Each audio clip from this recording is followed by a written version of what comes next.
people sleeping on the sidewalk. I don't see people ODing on drugs. I want to know where those drugs coming from. Why can't you stop it? You've got the U.S. military. Don't you have SEAL Team 6? Like, what are they doing today? Don't you have Delta Force? You could give me another segment about how impressive the U.S. military is? I believe you. Why aren't they employed to make my country better? Why are my cities disgusting? I don't want to go there. It smells like weed and halal food. And you're lecturing me about how it's a great moral victory that I kicked the boys off the girls' soccer team? Good, I'm so glad. But let's do the real stuff, like making New York livable and create an economy where my kids can have kids. How about this? How about we just make the measure really super simple? Can my children have without the benefit of like the great luck I have had, can they have a roughly approximate life that I had? Or how about just a middle-class life? Can they like get married young, as I did, and like have 4 kids and, take a couple jobs, work hard and all that stuff? But in the end, it's like, fine. Can they do that? Or is that like so remote a possibility that you need to tell me that Iran is the real threat to take my mind off the fact that you stole all the money and screwed up my country beyond recognition?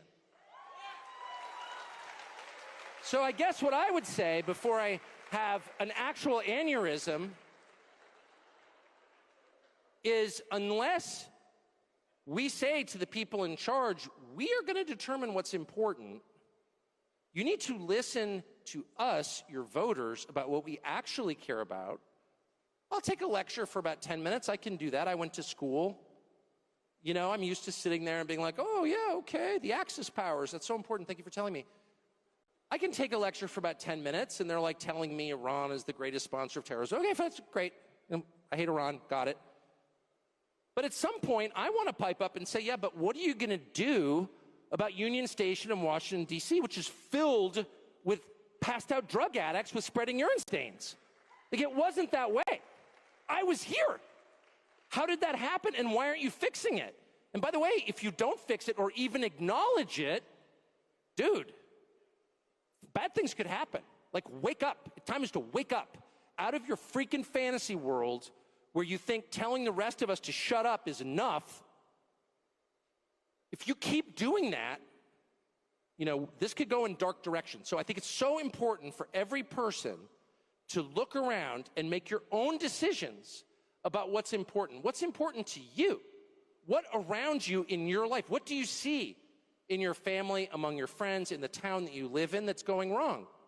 Those are the biggest problems. Not what some shill on television is telling you your biggest problems are. He can shut up, but he won't. But look around.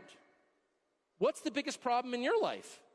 And if you're burdened by a car loan or some credit card payment you can never actually make, if you can't afford to make the full payment on your credit card 2 months in a row, that's a crisis, okay?